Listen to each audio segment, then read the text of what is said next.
2026ஆம் ஆண்டுக்கான பட்ஜெட் வெளியாகி மக்களுக்கும் நாட்டுக்கும் நன்மை தரக்கூடிய பட்ஜெட் தான் பல பேர் கருத்து சொல்லியிருக்காங்க. முக்கியமாக அமெரிக்கா இந்தியா இடையேயான வர்த்தக உடன்பாட்டில் நம்ம பிரதமர் ஸ்ட்ராங்காக இருந்து வரி விதிப்புகளை குறைக்கிறதுக்கு முக்கிய காரணமாக இருந்திருக்கிறாரு.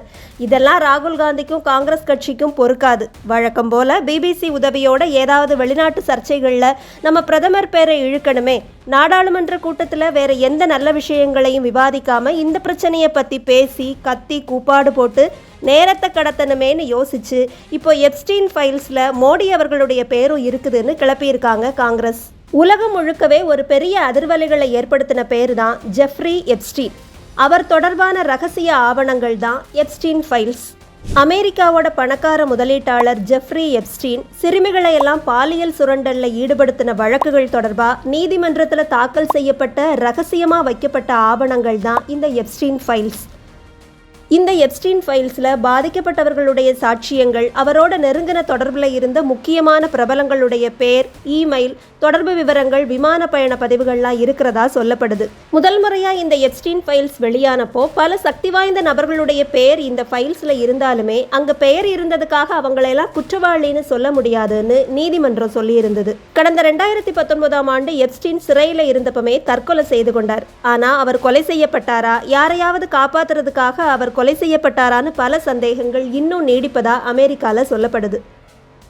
கடந்த ஜனவரி 30ஆம் தேதி அமெரிக்க நீதிமன்றம் இந்த எப்ஸ்டீன் ஃபைல்ஸ் தொடர்பான பல ஆவணங்களை இப்போ வெளியிட்டிருக்காங்க. இதில் 35 லட்சம் பக்கங்களில் பல வீடியோ, இமெயில் உள்ளிட்ட ஆதாரங்கள் இருப்பதா சொல்லப்படுது. அந்த இமெயில்களில் தான் எப்ஸ்டீன் பிரதமர் மோடி அவர்களுடைய சந்திப்பு நிகழ்ந்ததாகவும், 2017ஆம் ஆண்டு எப்ஸ்டீன் கிட்ட ஆலோசனை கேட்டு தான் மோடி இஸ்ரேலுக்கு போனாரு, அதில் ட்ரம்பினுடைய நலனுக்காக மோடி ஆடி பாடினார்னு எப்ஸ்டீன் சொல்லி இருக்கிறதா காங்கிரஸ் கட்சி குற்றம் சாட்டி இருக்கு. ஆனால் அதில் குறிப்பிட்டிருக்கிற தகவல்களை நம்ம வெளியுறவுத்துறை முக்கியமாக மறுத்திருக்காங்க. இந்த எப்ஸ்டீன் ஃபைல்ஸில் முன்னாள் இளவரசர் ஆண்ட்ரியா மவுண்ட்பேட்டன், அதிபர் ட்ரம்ப், முன்னாள் அதிபர் கிளின்டன், எலான் மஸ்க் இவர்களை பற்றி எல்லாம் கூட செய்திகள் இருக்கிறதா சொல்லப்படுது. ஆண்ட்ரியா மவுண்ட்பேட்டன் பற்றின பாலியல் ஃபோட்டோக்கள் இதில் இருக்கிறதா சொன்னாலும் ஆண்ட்ரியா மவுண்ட்பேட்டன் இது பற்றி இன்னும் எந்த பதிலும் கொடுக்கல. இப்போ முக்கியமாக முன்னாள் அதிபர் கிளின்டனும் அவருடைய மனைவி ஹிலாரி கிளின்டனும் அமெரிக்க நாடாளுமன்ற விசாரணையில் எப்ஸ்டீன் பற்றி வாக்குமூலம் அளிக்க ஒப்புதல் அளிச்சிருக்காங்க.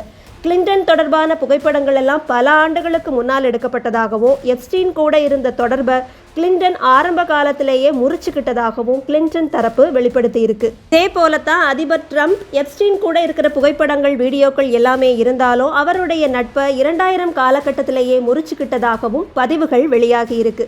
இந்த சர்ச்சைகள் எல்லாமே பாலியல் குற்றச்சாட்டுகளுடைய தொடர்புடையது.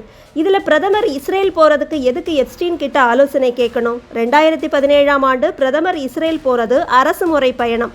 அதில் ட்ரம்ப் நலனுக்காக ஆடிப்பாட வேண்டிய சூழல் என்ன இருக்குது? இஸ்ரேலும் இந்தியாவும் நட்பு நாடுகள். அந்த நிலையில் இந்த குறிப்புகளை எல்லாம் நம்புற மாதிரியா இருக்குது?